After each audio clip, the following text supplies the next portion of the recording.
गौरी पुत्र गणेश भगवान की जय। ओम नमः शिवाय। हर हर महादेव। माता पार्वती की जय। लक्ष्मी नारायण की जय। आप सभी भक्तों पर शिव परिवार, लक्ष्मी माता, विष्णु भगवान की कृपा सदा सर्वदा बनी रहे। आज आप सभी श्रवण करेंगे सोमवती अमावस्या की व्रत कथा। आप सभी माताओं को, बहनों को सोमवती अमावस्या व्रत की ढेर सारी शुभकामनाएं। भगवान आप सभी की मनोकामना को पूर्ण करे। आइए श्रवण करते हैं कथा को पूरा सुनिए और दूसरे भक्तों के पास भी शेयर करें।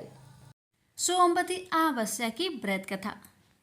एक गरीब ब्राह्मण परिवार था। उस परिवार में पति पत्नी के अलावा एक पुत्री भी थी। वह पुत्री धीरे धीरे बड़ी होने लगी। उस पुत्री में समय और बढ़ती उम्र के साथ सभी स्त्रियोचित गुणों का विकास हो रहा था।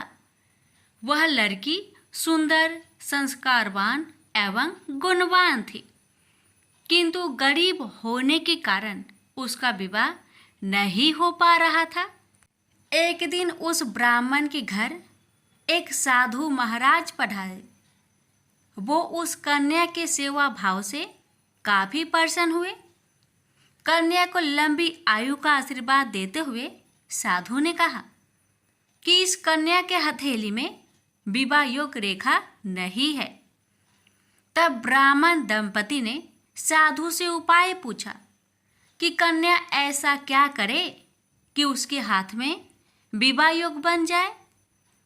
साधु ने कुछ देर विचार करने के बाद अपनी अंतर्दृष्टि से ध्यान करके बताया कि कुछ दूरी पर एक गांव में सोना नाम की धोबिन जाति की एक महिला अपने बेटे और बहू के साथ रहती है, जो बहुत ही आचार विचार और संस्कार संपन्न तथा पतिपरायण है।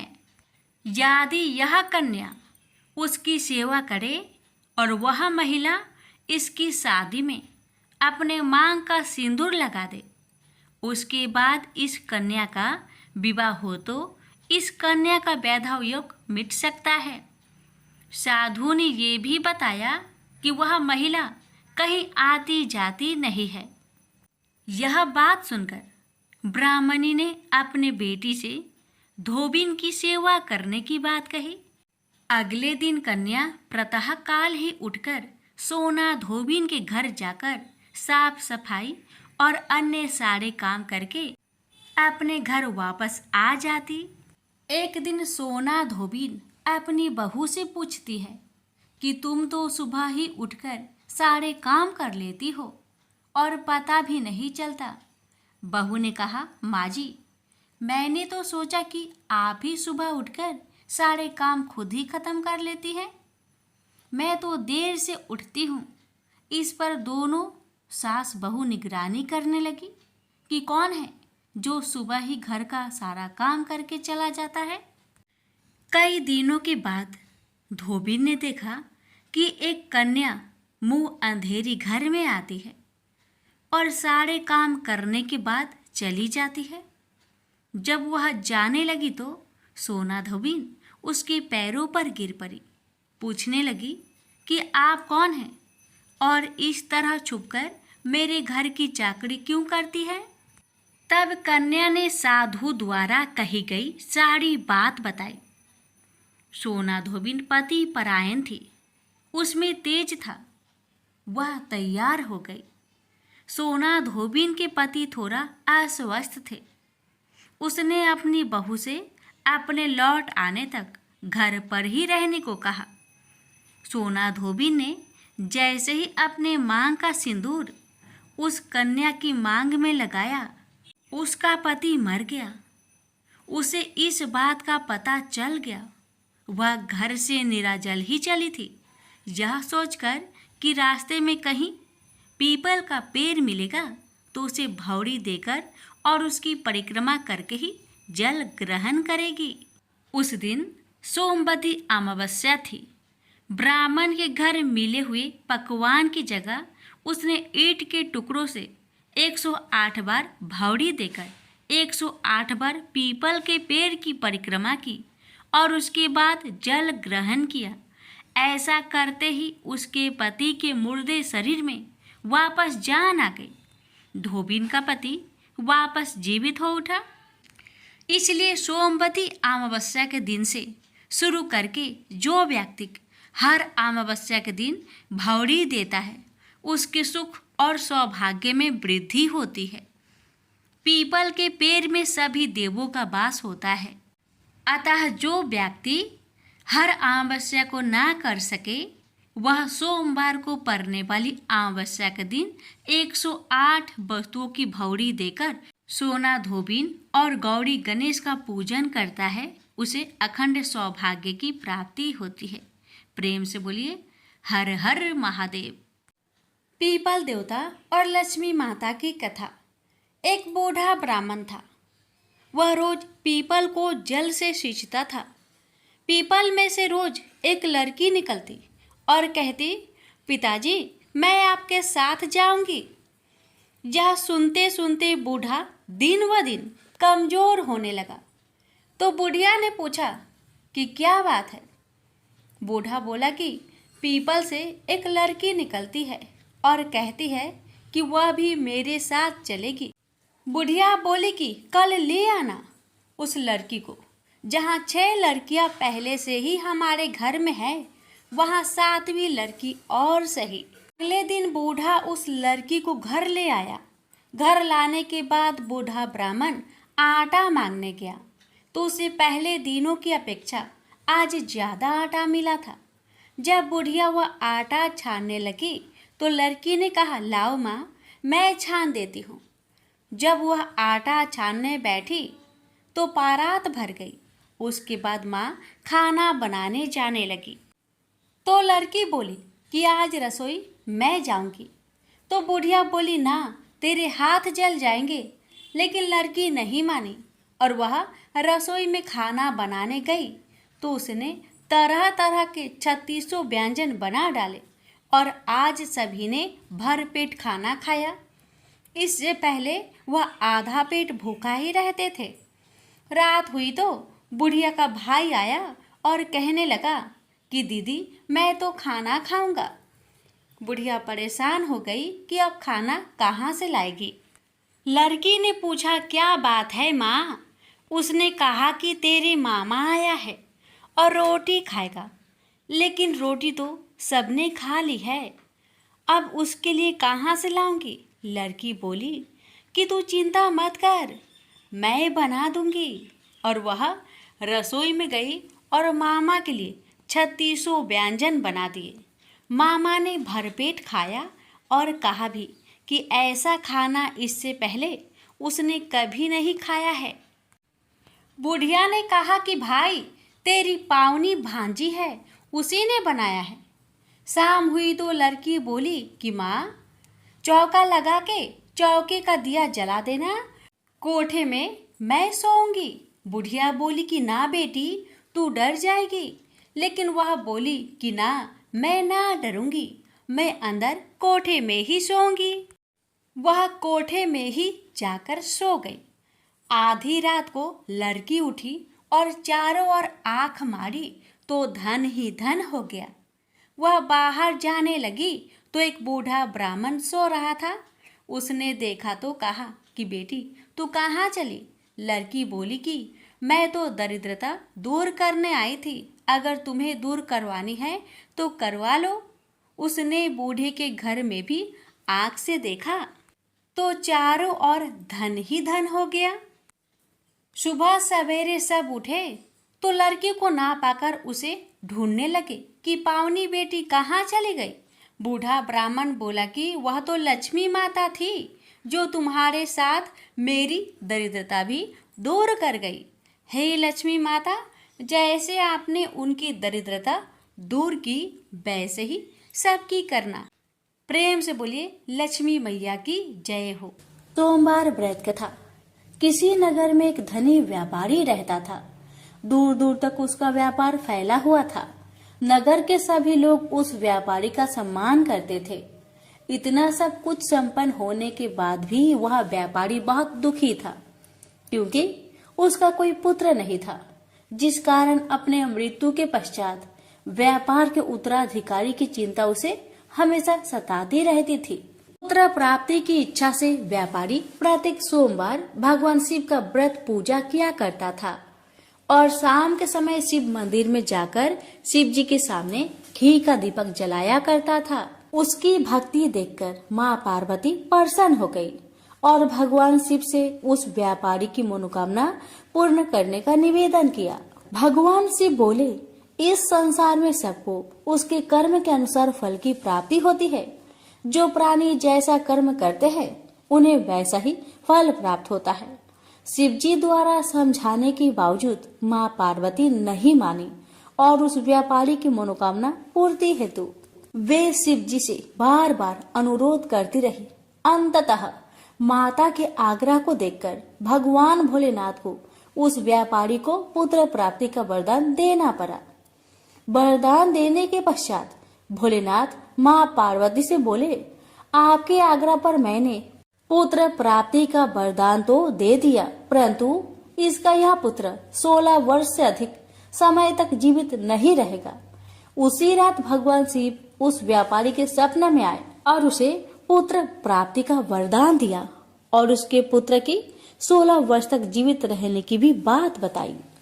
भगवान के वरदान से व्यापारी को खुशी तो हुई, लेकिन पुत्र की अल्पायु की चिंता ने उस खुशी को नष्ट कर दिया।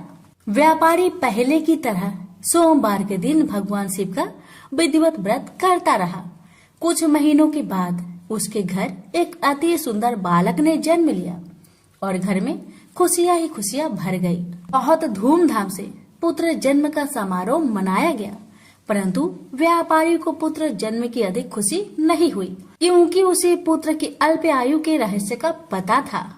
जब पुत्र 12 वर्ष का हुआ तो व्यापारी ने उसे उसके मामा के साथ पढ़ने के लिए बनारसी भेज दिया। लड़का अपने मामा के साथ शिक्षा प्राप्त हेतु चल दिया। रास्ते में जहाँ भी मामा भांजे विश्राम हेतु रुकते, वहीं यज्ञ करते और ब्राह्मणों को भोजन कराते। लंबी यात्रा के बाद मामा भांजे एक नगर में पहुँचे। उस दिन नगर के राजा की कन्या का विवाह था, जिस कारण पूरे नगर को सजाया गया था। निश्चित समय पर बारात आ गई, लेकिन वर का पिता अपने बेटे के एक आंख से काने होने के कारण बहुत चिंतित था। उसे भय था कि इस बात का पता चलने पर कहीं राजा विवाह से इनकार न कर दे, इससे उसकी बदनामी भी होगी। जब वर के पिता ने व्यापारी के पुत्र को देखा तो उसके मस्तिष्क में एक विचार आया। उसने सोचा, क्यों ना इस लड़के को दुल्हा बनाकर राजकुमारी से विवाह करा दूं। विवाह के बाद इसको धन देकर विदा कर दूंगा और राजकुमारी को अपने नगर ले जाऊंगा। वर के पिता ने लड़के के मामा से इस संबंध में बात की।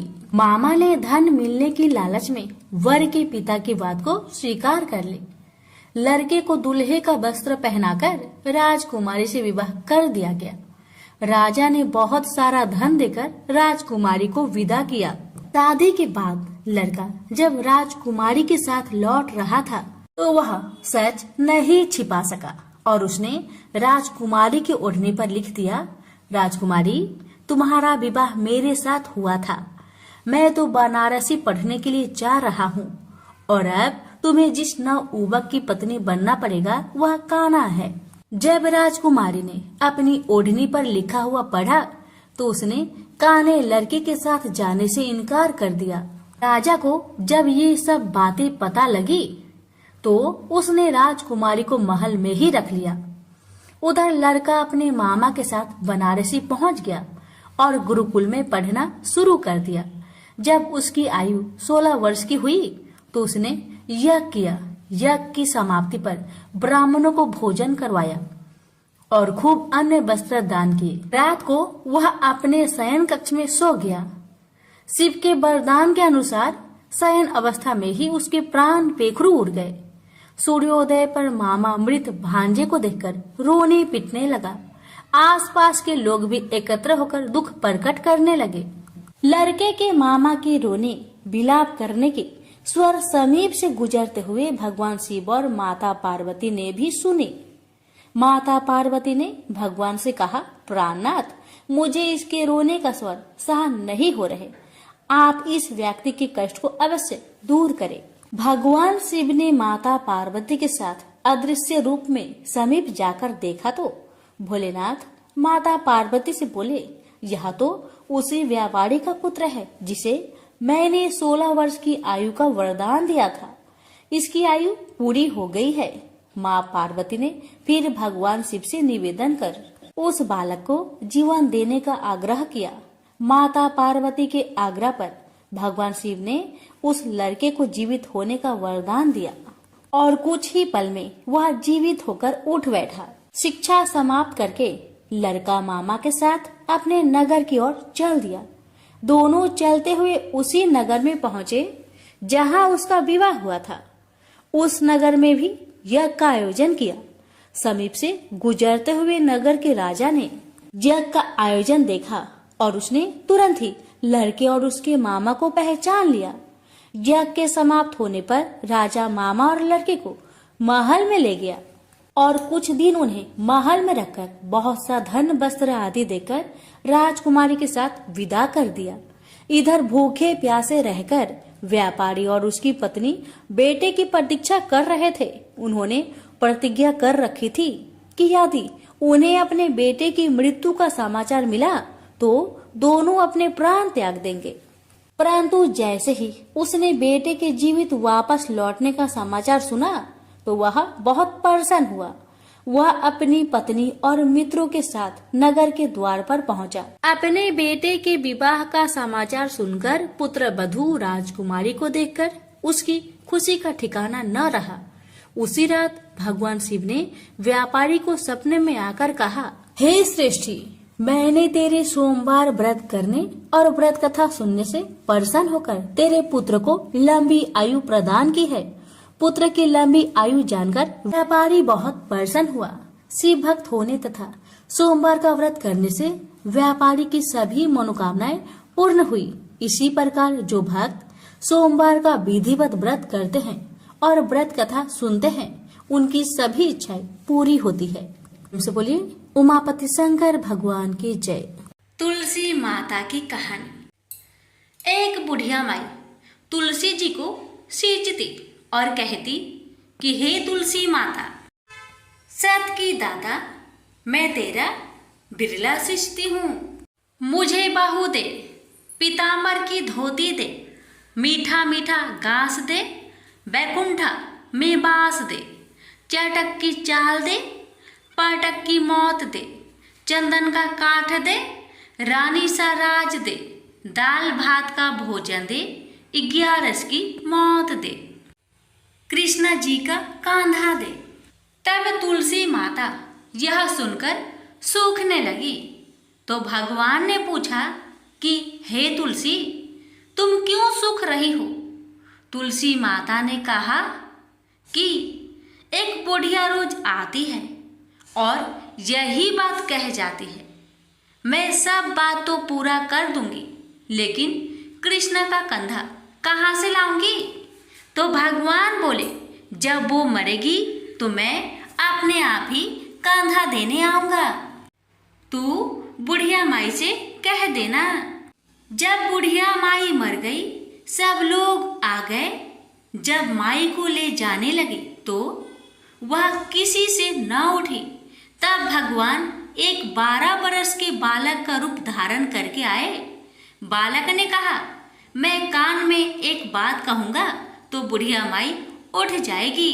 बालक ने कान में कहा, बुढ़िया माई मन की निकाल ले, पीताम्बर की धोती ले, मीठा मीठा ग्रास ले, बैकुंठा में बास ले, चटक की चाल ले, पाटक की मौत ले, कृष्ण जी का कांधा ले। यह सुनकर बुढ़िया माई हल्की हो गई।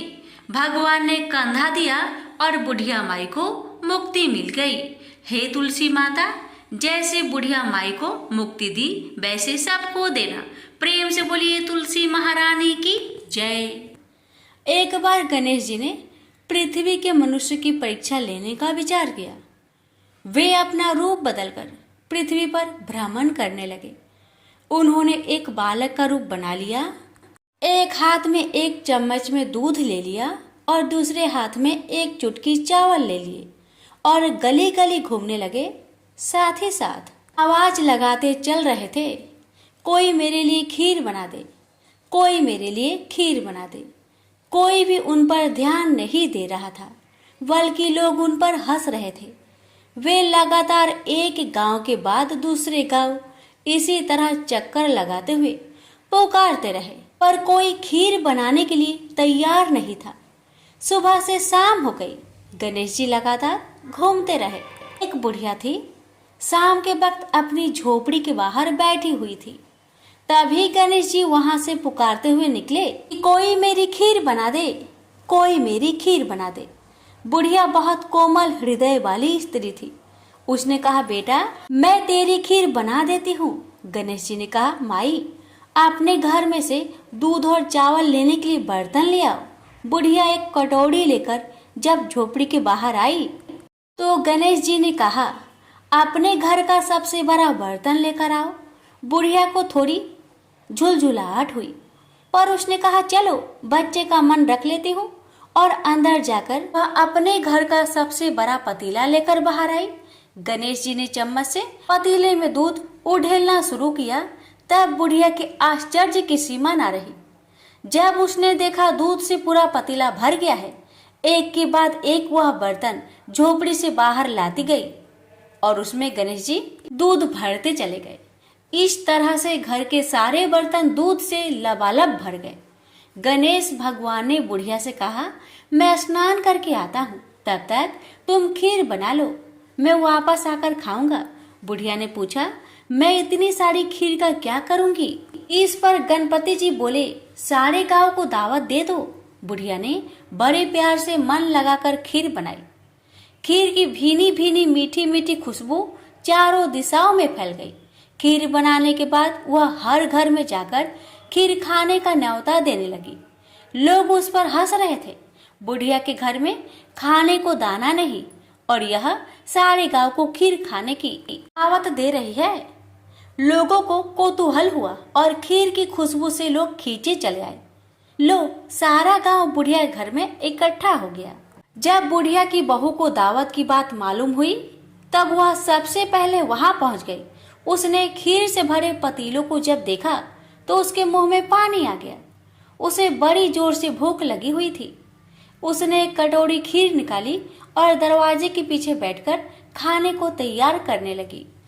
इसी बीच एक छींटा गिर गया और गणपति जी का भोग लग गया और वो प्रसन्न हो गए। अब पूरे गांव को खाने की दावत देकर बुढ़िया वापस अपने घर आई। उसने देखा बालक वापस आ गया था। बुढ़िया ने कहा, बेटा खीर तैयार है, भोग लगा लो। गणपति जी बोले, माँ भोग तो लग चुका है, मेरा पेट पूरी तरह से भर गया है, मैं तृप्त हूँ, अब तू खा, अपने परिवार और गांव वालों को खिला। बुढ़िया ने कहा, यह तो बहुत ज्यादा है, सबका पेट भर जाएगा, इसके बाद भी यह बच जाएगी। उस बची खीर का मैं क्या करूंगी? इस पर गणेश जी बोले, उस बची खीर को रात में अपने घर के चारों कोनों में रख देना। और बुढ़िया ने ऐसा ही किया। जब सारा गांव जी भरकर खा चुका तभी ढेर सारी खीर बच गई। उसने उसके पत्रों को अपने घर के चारों तरफ रख दिया। वहां उठकर उसने क्या देखा? पतीले में खीर के स्थान पर हीरे, जवाहरात और मोती भर गए हैं। बहुत खुश हुई। उसकी सारी दरिद्रता दूर हो गई। वह आराम से रहने लगी। उसने गणपति जी का एक भव्य मंदिर बनवाया और साथ में एक बड़ा सा तालाब भी खुदवाया। इस तरह उसका नाम दूर दूर तक प्रसिद्ध हो गया। उस जगह वार्षिक मेले लगने लगे। लोग गणेश जी की कृपा प्राप्त करने के लिए उस स्थान पर पूजा करने और मान्यताएं मानने के लिए आने लगे। गणेश जी सबकी मनोकामनाएं को पूरी करने लगे। प्रेम से बोलिए गणेश भगवान की जय। एक लपसी था, एक तपसी था। तपसी हमेशा भगवान की तपस्या में लीन रहता था। लपसी रोजाना 1.25 सेर की लापसी बनाकर भगवान का भोग लगाकर जीम लेता था। एक दिन दोनों लड़ने लगे। तपसी बोला, मैं रोज भगवान की तपस्या करता हूँ इसलिए मैं बड़ा हूँ। लपसी बोला, मैं रोज भगवान को 1.25 सेर लापसी का भोग लगाता हूँ इसलिए मैं बड़ा हूँ। नारद जी वहां से गुजर रहे थे। दोनों को लड़ता देखकर उनसे पूछा कि तुम क्यों लड़ रहे हो। तपसी ने खुद के बड़ा होने का कारण बताया और लपसी ने अपना कारण बताया। नारद जी बोले, तुम्हारा फैसला मैं कर दूंगा। दूसरे दिन लपसी और तपसी नहाकर अपनी रोज की भक्ति करने आए तो नारद जी ने छुपकर 1.25 करोड़ की एक एक अंगूठी दोनों के आगे रख दिए। तपसी की नजर जब अंगूठी पर पड़ी तो उसने चुपचाप अंगूठी उठाकर अपने नीचे दबा लिया। तपसी की नजर अंगूठी पर पड़ी लेकिन उसने ध्यान नहीं दिया। भगवान को भोग लगाकर लपसी खाने लगा। नारद जी सामने आए तो दोनों से पूछा कि कौन बड़ा है, तो नारद जी ने तपसी से खड़ा होने को कहा। वो खड़ा हुआ तो उसके नीचे दबी अंगूठी दिखाई पड़ी। नारद जी ने तपसी से कहा, तपस्या करने के बाद भी तुम्हारी चोरी करने की आदत नहीं गई, इसलिए लपसी बड़ा है और तुम्हें तुम्हारी तपस्या का कोई भी फल नहीं मिलेगा। तपसी शर्मिंदा होकर माफी मांगने लगा। उसने नारद जी से पूछा, मुझे मेरी तपस्या का फल कैसे मिलेगा। नारद जी ने कहा, यदि कोई गाय और कुत्ते की रोटी नहीं बनाएगा तो फल तुझे मिलेगा। यदि कोई ब्राह्मण को भोजन करवाकर दक्षिणा नहीं देगा तो वह फल तुझे मिलेगा। यदि कोई साड़ी के साथ ब्लाउज नहीं देगा तो फल तुझे मिलेगा। यदि कोई दिए से दिया जलाएगा तो फल तुझे मिलेगा। यदि कोई सारी कहानी सुने लेकिन तुम्हारी कहानी नहीं सुने तो फल तुझे मिलेगा। उसी दिन से हर व्रत कथा कहानी के साथ लपसी तपसी की कहानी भी सुनी और कही जाती है। प्रेम से बोलिए लक्ष्मी नारायण की जय।